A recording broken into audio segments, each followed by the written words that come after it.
Pilipinas. Ang sabi niya, Oo. and then, ang sabi niya, so it's value for money, napakaganda at a fraction of the cost of treatment dito sa New Zealand. So, isa sa magandang market natin, kung sakali, ilan ba ang populasyon ng New Zealand, Ambassador Gary? It's over 4 million. Okay. Over 4 million ang population ng buong New Zealand po. So, dito sa 4 million, ilan ang mga Pilipino? About 60,000. 60,000. So, yes. So, ito yung mga pwedeng maka-attract sa kanila, no? At marami dyan yung mga professionals, hindi ba, Ambassador Gary, no? Incidentally. Opo.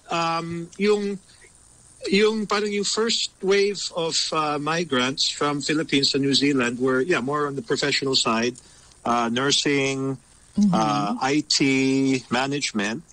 Tapos lately, more of farm workers and construction workers. Naku, napunta na rin pala mga magsasaka natin dyan, Ambassador. Kailangan nila At incidentally, si Ambassador Domingo po ay ambassador natin sa New Zealand, based sa Wellington, yun ang capital ng New Zealand. Pero ambassador din natin siya, partner, sa Fiji, Samoa, Tonga, Cook Islands. Di ba, no? At may responsibility din siya doon sa iba pang mga bahagi nitong mga isla nito. Siya rin pala ang Philippine Liaison to Pacific Islands Development Forum sa United Nations in the Pacific. Kaya malaki responsibility niya sa maraming bansa na magkakasamahan dito. So, paano natin maisusulong pa yan, Ambassador Gary, yung ating medical tourism at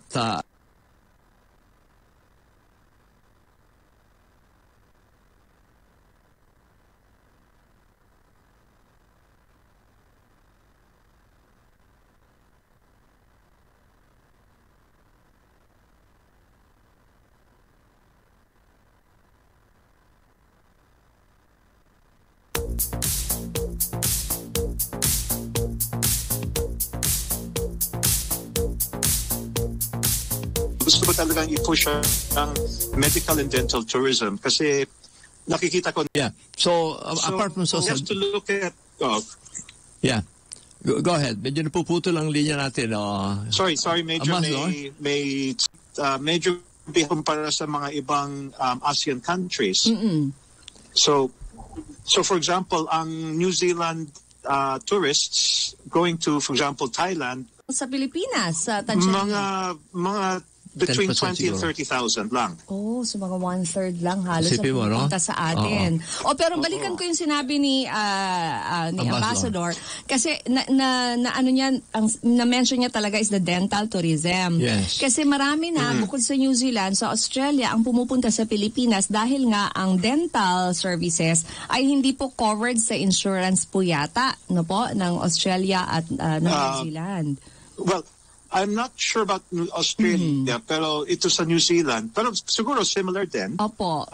Yung usual medical insurance, long story short, is hindi masyadong covered ang dental. Except and value for money, mas nakikita nila yung kagandahan servisyo sa atin, ano? So,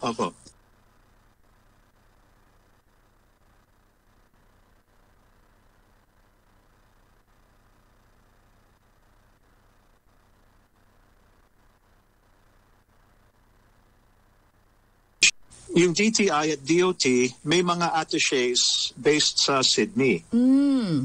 Okay. Pero kami, wala kaming sariling trade or tourism attaché. So, covered kami ng attaché sa Sydney. But syempre, napakalaki ang market at ang medyo busy sila sa Australia. So, we have to do more of our own promotion. So basically, it's the challenge is marketing, and informing the New Zealand public na meron tayong we have all this wonderful dentists at a very competitive price. Organisado ba ang mga Pilipino dyan, Ambassador? Maybe through them, they can help promote itong ating medical and dental tourism sapagkat we will. We are. Well, for yung mga ating mga Filipino community organizations are parang force multiplier or partner ng embassy sa iba-ibang bagay. For example, right now we're starting our overseas absentee voting. Oh, it started today, no? Opo. So malaking tulong sila sa dissemination of, how to vote and all that. And of course, there's social media, ating website, ating Facebook.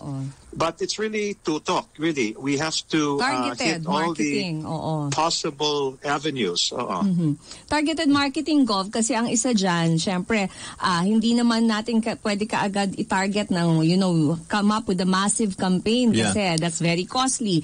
At the same time, ilan din lang naman yung masasabi natin, we're still increasing the capacity and capability of our dental clinics na talagang accredited at will have the standards na kailangan naman. Pero sa ngayon talaga, ilang taon ko nang nakikita, the Australians keep on coming, and even without us promoting it, referrals si kapatid nito, buong pamilya niya, dinala na lahat na ng kaibigan. At saka dito nga, kung bawat isang Pilipino ay makakapag-akit ng isa, 60,000 na yan, ambassador, di ba? 60,000 sa Filipino migrants pa is 1-to-1 lang yan, ano? At sa New Zealand lang yan, ano? But I was talking really of foreign patients talaga, Gov, ha? Australians talaga, mga New Zealanders, Samoans, yun talaga nakita ko, and they keep coming without even really big promotion coming from our side kasi yung referral sa mga kaibigan at kapatid, kamag-anak, So I think sa mga tagapakinig natin, while sa atin dito sa Pilipinas, we take it for granted, pero talagang ang mga taga-ibang bansa like Australia, New Zealand, even places like Samoa, Palau, Japan, they also come to the Philippines. May mga Pilipino din doon, hindi ba, ambassador? No? At saka may yung mga civic groups like Rotary Clubs, Lions, JCs, hindi ba, ambassador? Pwede rin natin tama, Gauss. itap. So we have to use all available channels katulad ng Rotary, especially yung twinning relationships. Some of the Rotary clubs nagtutwin na sa Philippine counterparts. But taking a step back, there's something talagang remarkable sa papunta ng mga Filipinos sa New Zealand, and we've helped, number one, we've helped revive the Catholic Church and many other Christian churches. Kasi church at yung Kiwis are generally very ethical, pero hindi sila masyadong religious. So church attendance has been declined. So syempre devoted ang mga Pinoy sa ating faith. So Catholic and Protestant. We've really helped revive the church in New Zealand. Yeah, I like the idea, yung mga Rotarians, kasi alam mo, Ambassador Domingo, ang taong ito ngayon, ang centennial celebration ng Rotary ang founding Rotary sa Asia, and the first Rotary Club in Asia, in the Philippines, Rotary Club of Manila, where I'm a past president and district governor. Yes, sir. We're celebrating it here. Kaya nga, siguro, isa yan sa pwede natin i-link, yung sinasabi mong twinning, Ambassador. So we can use the Rotary clubs here to be marketers. Yes. For our dental services, medical services, but also tourism in general. Tourism in general. Yes, as I mentioned. In general, yes. Also, sorry, I have to correct, yung population pala in New Zealand is malapit na 4.8. Almost 5 million. So we have. Let's also compare to bakit mas malakas ang Thailand. Well, one, they have a much larger tourism promotion budget. And also, I have to say also, anong strength ng, the strength of the Philippines dito is really our manpower, our professionals, our workers. Not so much trade, investment, and tourism, katulad ng ibang ASEAN countries like Singapore, Thailand, Malaysia, Indonesia. It's more of manpower. So we are the largest ASEAN community, 60,000. So yun ang asset natin. Our people can be the ones to help market sa kapitbahay nila, ka-opisina, ka-klase. To come to the Philippines, so, Tama, dahil 1:1 niya lang. Doble na natin agad ang arrival seat sa atin. Kamusta naman po ang connectivity natin, Ambassador, in terms of the flights, ganyan? Madali naman po, ano? We have direct flights already? We have direct flights between Auckland and Manila through PAL. But also we have good connectivity, although may stop pa, with Qantas going through Australia. We have Singapore Airlines. It's just yung so connectivity is okay. It's really I think a real push with marketing and awareness. Yeah. So yun talagang pala yung magandang. For example, yeah. Go ahead, please. For example, here, also dito sa New Zealand, I think similarly to Australia, yung mga retail tourist travel agencies like Flight Center, mga ganon. And then when you halos lahat are about Bali, about Phuket, kukunti lang tungkol sa Pinas. Oo. So, siguro. But that's more of the conventional tour package. So, which is in Asia.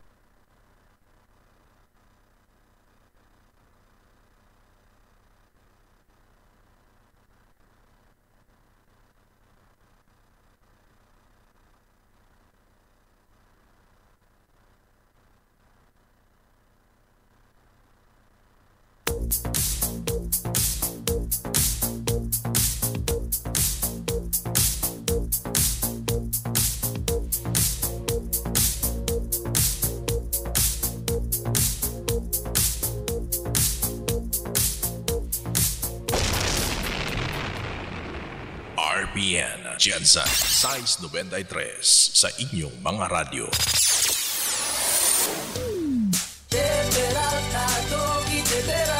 Siya ang bisig gobernador ko. Mapagkakatiwalaan mo. Siya ang bisig gobernador ko.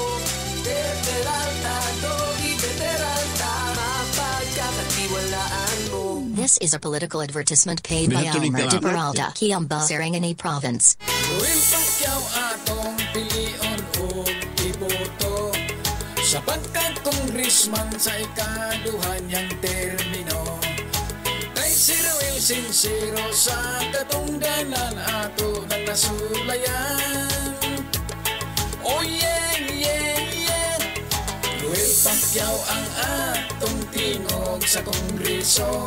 Si Congressman Ruel Pacquiao. This political advertisement is paid by Roel Pacquiao Alabel, Sarangani Province. Atong amigo Steve Solon, buod nga higala Steve Solon, ang magpadal sa pagpalambo sa atong probinsya.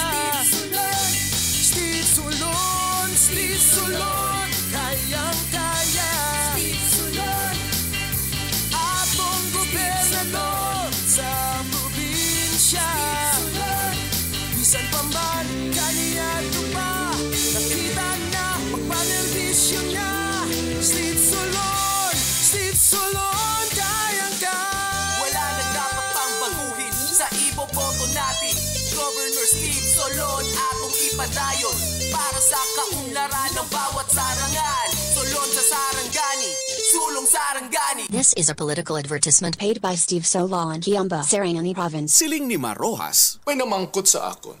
Ano ang rason nga nagadalagan ka? Sabat ko sa iya, hindi ano, kundi sin-o. Nagadalagan ako para mas madamo sudlan nga trabaho si Ruel. Para mas maganami pagid ang palangitan ani Dani. Kag para ara sa husto ang presyo sa balaklon ni Manang Lilia. Para sa tanan nga Ruel, Dani, kag Manang Lilia sa Pilipinas. Para sa imo mismo. Iboto si Mar Rojas. Mar Rojas sa Senado mismo. Ginbayran ang political advertisement nga ini ni Mar Rojas. Bye-bye Rojas City Campus.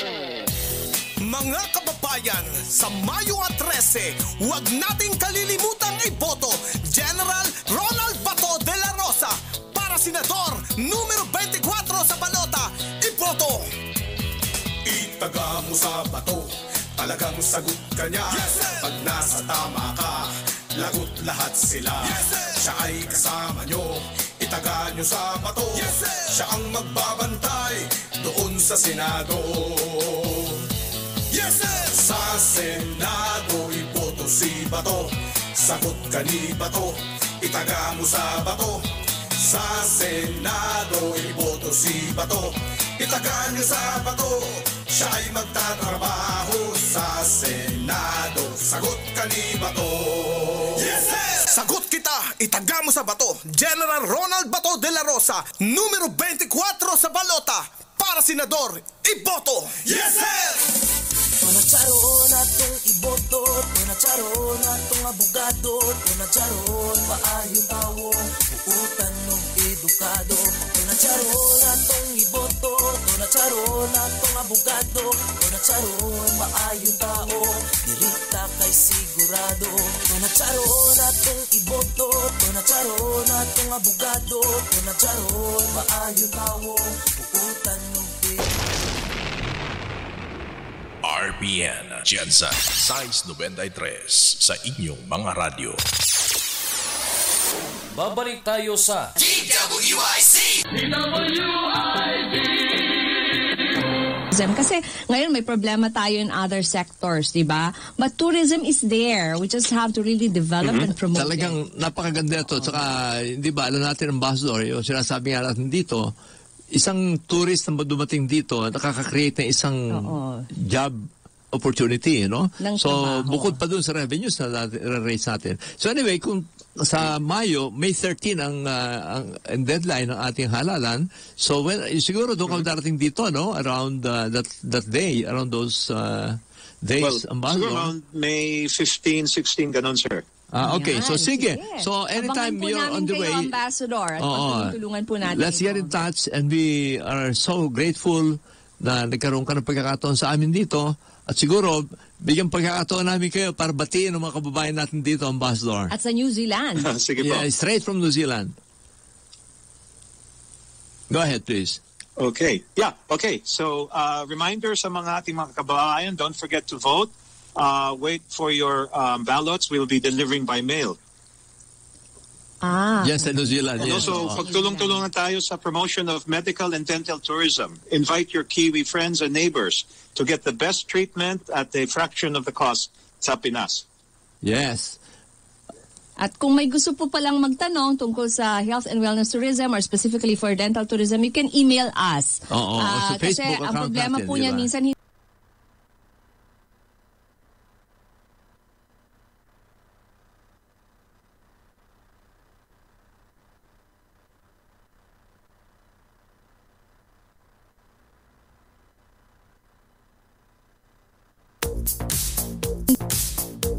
ang qualified naman to do the treatment. So, pwede po silang makipag-ugnayan sa amin. Info at health-core.org. That's our secretariat po para they can send an email and we can send... Ay, Department of Foreign Affairs, kung saan nga pala kayo galing, Ambassador. Buti nga si Ambassador, hindi siya naisip ko kasi taga-DOT ka, Ambassador, kasi salamat po ng marami. Well, nagpapasalamat kami sa iyo, Ambassador Gary Domingo, and we look forward to meeting you here in the Philippines when you come around mid-May for the also delivery looking forward to it. Mabuhay po kayo, Ambassador. Thank you. Regards to all the 60,000 Filipinos there in New Zealand. Yan po mga kaibigan, ang ambassador ng Pilipinas sa New Zealand. Ambassador. All the way from Wellington. Yeah, Gary Domingo. 9 na ng gabi doon, 9:40 na ng gabi. Yeah. Magbabalik po ating programang Galing Mo Pinoy, Ganda Mo Pinas. Galing Mo Pinoy, Ganda Mo Pinas. Patuloy na naglilingkod sa bayan. Mas todong pagbabalita. Mas todong pagseserbisyo publiko. Ito ang DWIZ 882. Mas todong lakas, mas pinakikinggan ng buong bansa. DWIZ 882. Sa komentaryo, numero 1, Karambola. Sa pool, si Jarius Bondo. Doble banda, Obet P sa IZ. At laban para sa karapatan.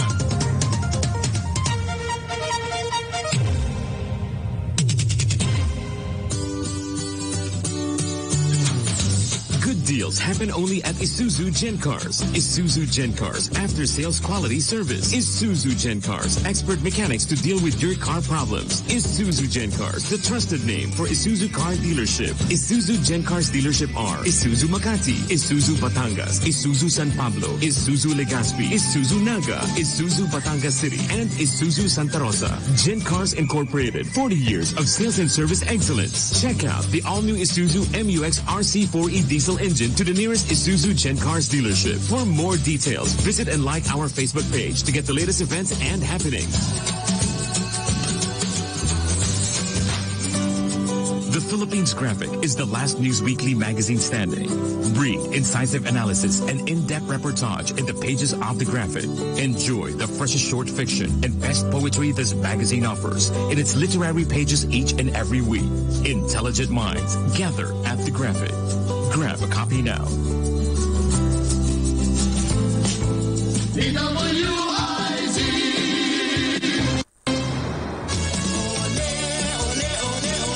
Nating balikan ang programang Galing Mo Pinoy. Ganda mo, Pinas!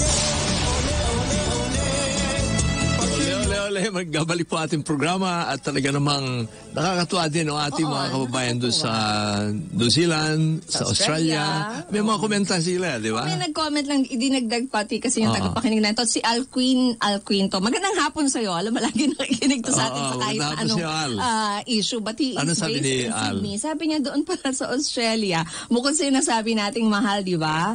Na $200. Isang bunot lang. Grabe, no? Ano ba Australian dollar ngayon? Something like how much? Siguro, 30 plus or something? Yeah, about 35, I think. Right? So parang grabe, no? 7,000 about isang ngipin, ha? Oo, isang ngipin, di ba? So, at the same time, hindi ka raw pala pwedeng basta mag-walk-in. Magpapaschedule ka pa ng mga ilang araw. So, kahit nasakit na yung ngipin mo, hindi ka basta mabubunutan. Imagine, samantalang sa atin dito, di ba? Alam mo yung mga mission, di ba? Walk-in. Bunot ka kaagad. Di ba? Ang dami mga dental mission na nagkalat dito sa mga paligid natin. So, we're still blessed. So, sa mga kaibigan natin, we're taking these things for granted. Pero sa ibang lugar po, ay nako, talaga po. Kaya sabi nila magaganda ang smiles ng mga Pilipino. Totohanan yan, oo. Kasi magaling daw ang dental service natin. Totohanan. At saka, yun ang mga lamang natin. Kaya talagang dapat develop natin yung medical and wellness tourism. Ito yung strength natin. Pero Gov, alam mo, sa isang banda naman ng healthcare, and I think sa mga tagapakinig natin para makita nila yung totoong sitwasyon ngayon because we're very much involved in healthcare. No, bukas nga po pala, nasa Naga po ako because it's the monthly regional forum po ng Philippine Hospitals Association. Sa Naga? Sa Bicol region po yan gagawin na bukas ng umaga. So I'm going to be one of the speakers po doon. At talagang isang napakalaking problema talaga ng healthcare ngayon. Umiiyak ang mga ospital. Kahapon pa lang may nag-text na naman sa akin, ospital, Miss Joy, sabi niya ganyan. We're closing one ward. Due to lack of nurses. Oh, yan. May shortage na po. Totoo na po ito, hindi na po ito biro. You know, kasi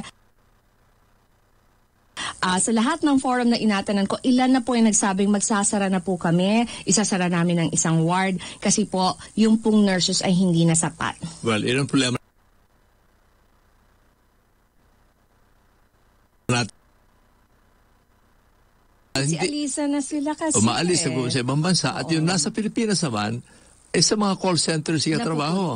Sapagkat mas maganda kita nila. Totoo naman. So siguro dito, isang dapat gawin ay talagang na requirement ngayon ng Department of Health ng nurse-to-patient ratio. Nire-require kasi nila na mga private hospital 1:8. Sa government hospital 1:12. Well, yung isang balita ngayon sa dyaryo, ito si J.B. Ejercito, ito sa mga Universal Healthcare. Yeah, isang principal author ng Universal Healthcare. Kasama si Nancy Binay, Sani Angara, ay 13,000 new nurses. Basta ma-aproba na yung General Appropriations Act, ay 13,000 new nurses ang naka-schedule na i-hire ng pamahalaan. Pero ang problema nga, Gov, walang ma-hire. Hindi nga, but walang ma-hire sapagkat hindi sinusweldohan na maayos. Isang dahilan yan.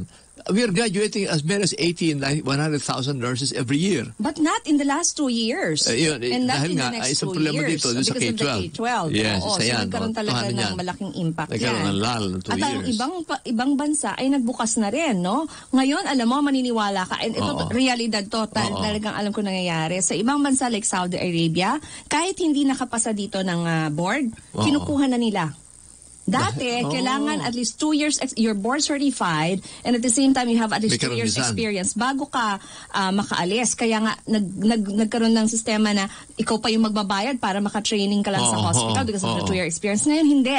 Basta naka-graduate na sila, kinukuha na, tas doon na sila maglilisensya. Natutuwa ako sa mga istorya na yan. Sapagkat way back like 5-10 years ago, talagang yung mga nurses na graduate, nagbabayad pa sila para mag-train lang sa mga hospital. They were exploited at that time. Ngayon, hindi na.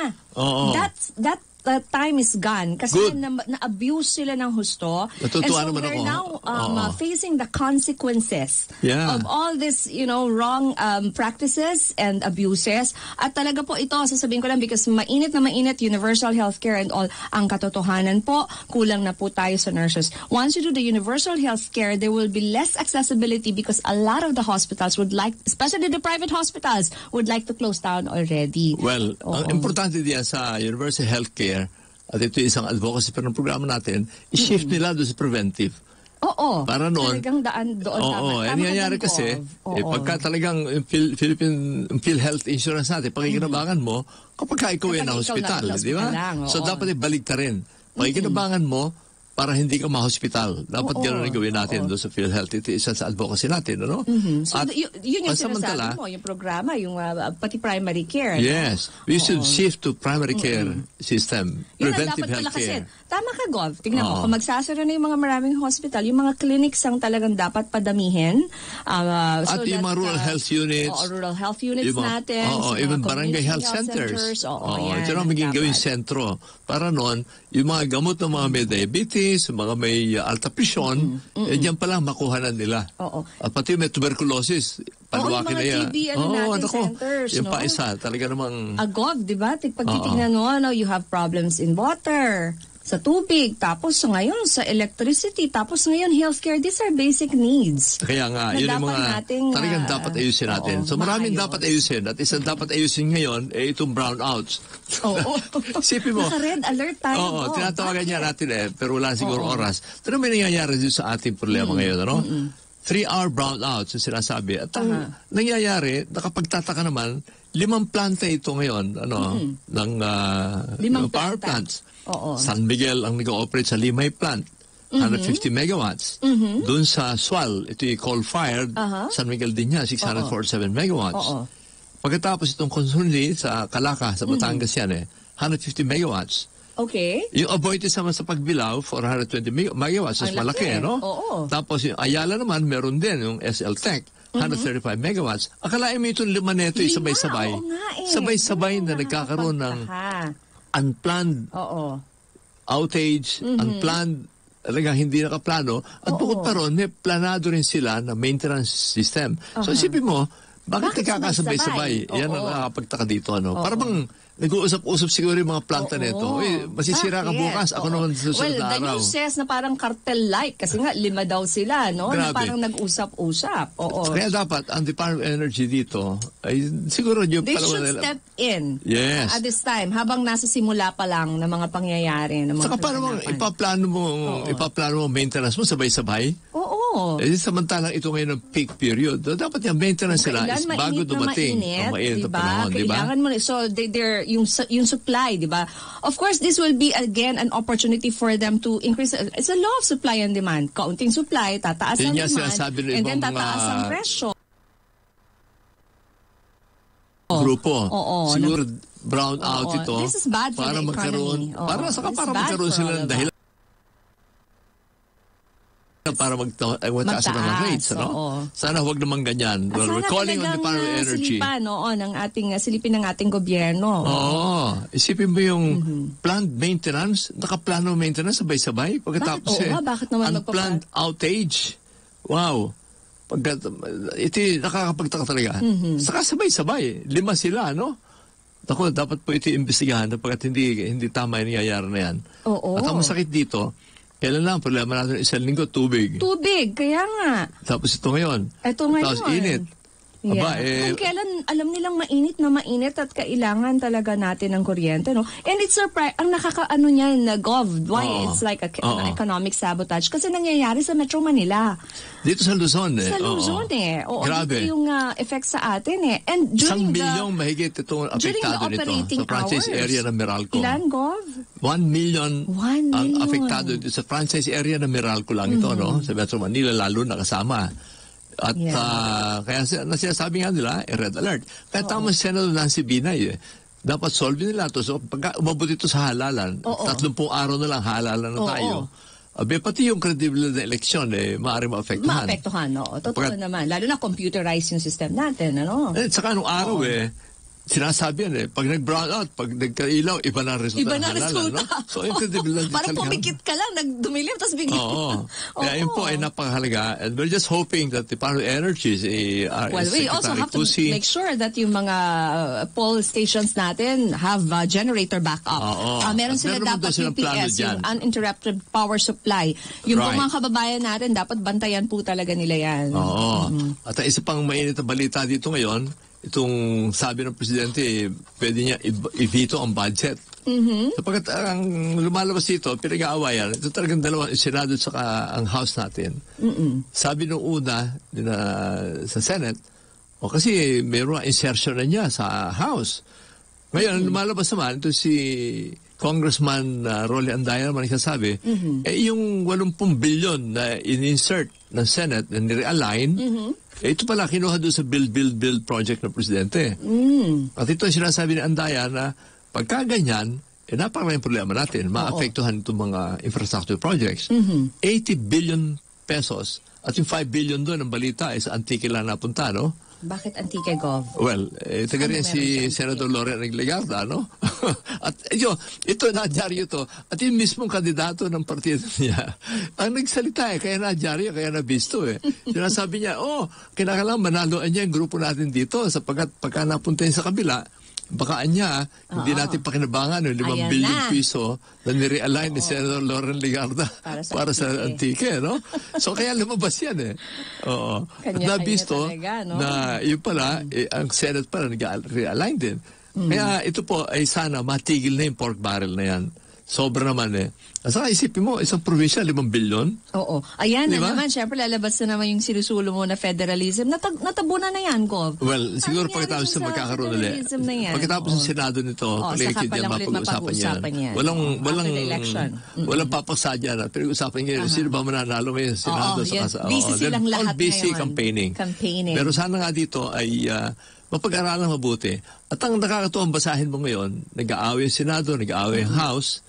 Pag nagtuturoan sila, sabayan ng putik. Pagkatapos nila sabi, sana veto na lang ng Presidente yan, no?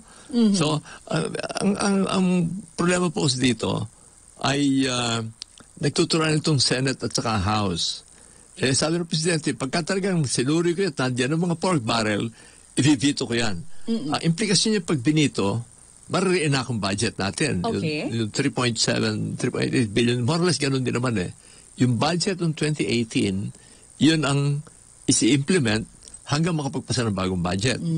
So, if the President vetoes, yun ang susundin.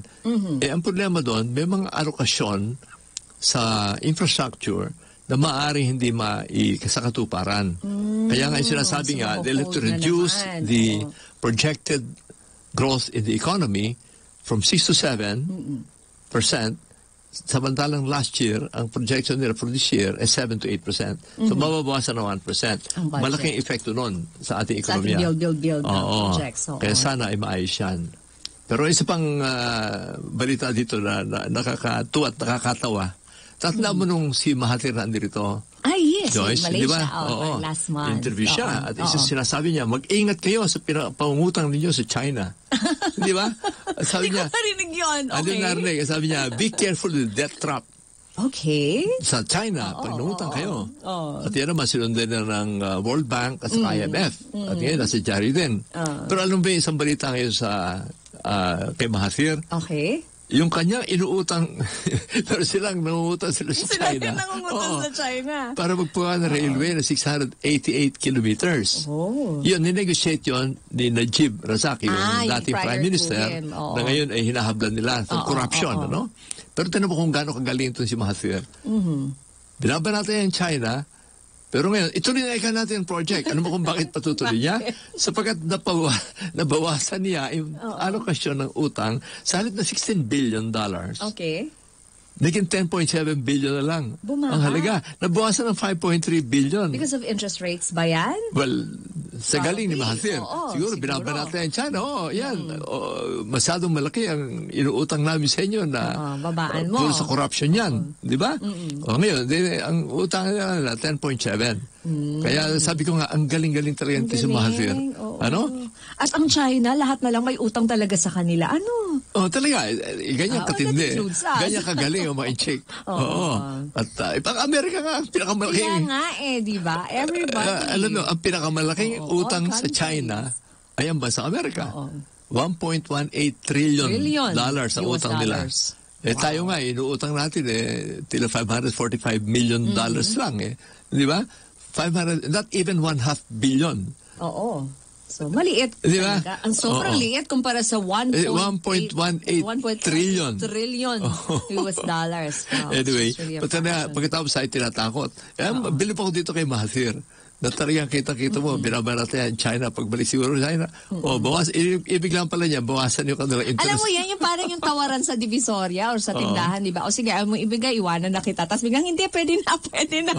Give you half. Pero, ganyan kagaling si Prime Minister Mahathir. Negotiation Binanatan niya din natin. Tapos sige, bumalik. Biglang nakatawan siya. Ang nabawas niya, 5.3 billion dollars, no? From 16 again 10.7. So ngayon, papagawa na niya. Approved na, 688 kilometers. Ang lesson dito natin talagang dapat talaga, alis rin tayo. At hindi masama yung maungutang. At saka ako, naniniwala ako sa pangungutang. For the right reasons. At saka sa tamang... For the right purpose. At tamang gamit. Siguro, may magsalita din yan, Oy, China, at taas naman ang pinapautang ninyo, no? Reviewin nyo yan. Kaya natutuwa ako at binabanatan ng IMF at ng World Bank. Pagbutihin ninyo ang pag-usap dyan at siguro, baka mabawasan din natin. Gayahin nyo si Mahathir. Isipin mo si Mahathir, 93 years old, ano? Kaya idol talaga ito. More than 22 years itong naging Prime Minister na noon. Record-breaking talaga yan. One for the books talaga yan. Kaya ngayon talaga, ibig sabihin talagang age doesn't matter whether in love or in politics. Dati kasi age doesn't matter in love ngayon. Age doesn't matter in politics na talaga. At alam mo ba ito si Mahathir? Ito talaga ang naging chief architect ng progreso ng Malaysia. Nung naupo itong si Mahathir, nung maupo siyang, I think 1975 nung naupo siyang Prime Minister una, and he served on for like more than 20 years. Ang hirap ng Malaysia noon.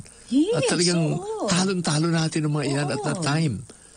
At pagkatapos nga naupo si Mahathir, at that time, natatandaan ko doon sa librong ginawa ko noon at nabasa ko yung biography niya Nang maupo siya, 3% of the population, if I recall right, was Chinese. But they control most of the economy.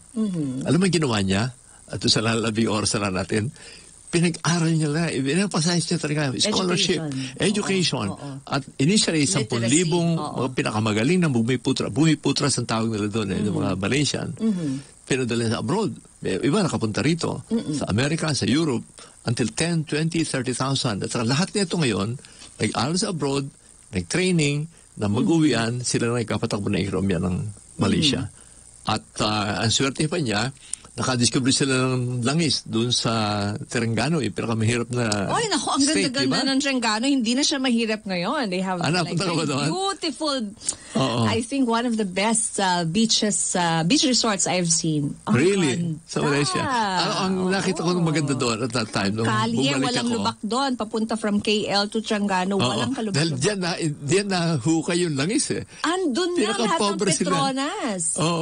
Dahil at that time, $5 billion yung budget nila rin sa 5 billion Malaysian ringgit pala. Ang doon sa museum lang nila, at that time. Napunta ako doon mga Napakalaking mga late planta. 70s. Oo. Anyway, ganyan kaswerte sila. At ganyan kagaling ito si Mahathir. Oo. So baliktad niya We need ngayon, somebody like magandang him. partnership nila ron. Chinese, the Malaysians, they're all working together. Anyway, partner, masyadong maraming pag-usapan. Pero napunta tayo sa healthcare, sa politics, sa tourism. Oo.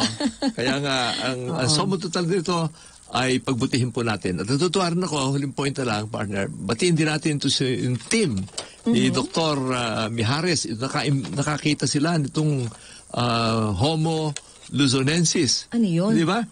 Ito yung mga nakita nilang bagong Homo sapiens, yung mga bagong mga fossils na 50,000 to 67,000 years old. Na mga buto. Buto ng tao? Ng tao, oo.